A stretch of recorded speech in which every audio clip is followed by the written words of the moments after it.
রাজধানীর Kamalapur rail station থেকে ঈদ যাত্রার খবর জানাতে যুক্ত হচ্ছেন সহকর্মী নাজমুল হুদা। নাজমুল, সকালে কেমন দেখছেন ট্রেন যাত্রা? বগুড়ায় ট্রেনের দুর্ঘটনার পর এখন ট্রেনের শিডিউলের কোনো পরিবর্তন ঘটেছে কিনা, কি অবস্থা জানাবেন?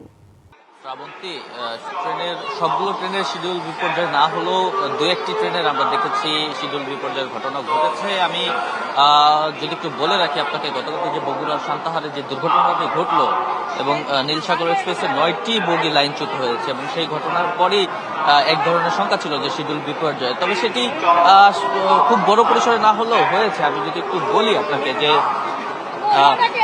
একতা এক্সপ্রেস ট্রেনটি যেটি দিনাজপুর থেকে আসার কথা, সেই ট্রেনটি কিন্তু এখনো আসতে পারছে না। অর্থাৎ যেই স্থানটাতে আসলে এই দুর্ঘটনাটি ঘটেছে সেইখানে আসলে সেই ট্রেনটি এই মুহূর্তে আটকে রয়েছে এবং সেটি আসতে না পারার কারণে আজকে সকাল 10:15টায় সেই ট্রেনটি ছাড়ার কথা ছিল, কিন্তু সেটি সম্ভাব্য সময় ধরা হয়েছে বিকেল 4টায়। তো যদি সেটি নির্ধারিত সময়ের মধ্যেই উদ্ধার কাজ সম্পন্ন হয়ে যায় নীলসাগর এক্সপ্রেস ট্রেনটির, তাহলে কিন্তু সেটি আসলে সম্ভাব্য সময় অনুযায়ী আসতে পারবে। আর যদি সেটি সম্ভব না হয় তাহলে কিন্তু সেই সময় আরো বাড়তে পারে, এক্ষেত্রে যাত্রীদেরও ভোগান্তি বাড়বে। প্রচুর যাত্রীর চাপ রয়েছে এই মুহূর্তে এই কমলাপুর রেল স্টেশনে। আমি যদি নীলসাগর এক্সপ্রেস একটি ট্রেন চালানো হবে নীলসাগর এক্সপ্রেস নাম দিয়ে, যেটি আসলে বিভিন্ন কোচ সংযোজন করে এবং নতুন একটি লোকোমোটিভ লাগিয়ে সেটি আসলে ছাড়া হবে এবং সেটিও কিন্তু একটু ডিলে করেই ছাড়া হবে। এবার নগদে পাচ্ছেন হেলিকপ্টার অফার, তাই কেনাকাটার পেমেন্ট নগদে করুন আর বুঝে নিন 2000 টাকারও বেশি ক্যাশব্যাক সহ হেলিকপ্টার রাইড। পেমেন্ট শুরু করুন আজই।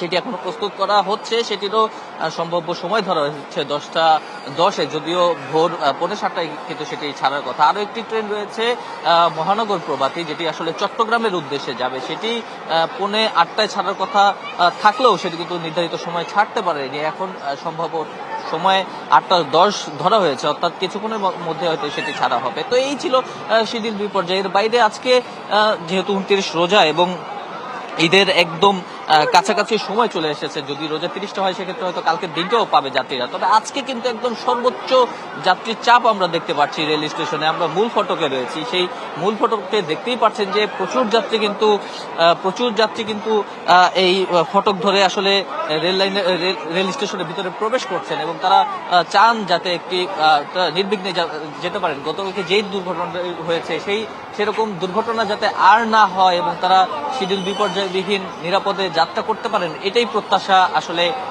যাত্রীদের সবারই। শ্রাবন্তী। নাজমুল, আপনাকে ধন্যবাদ।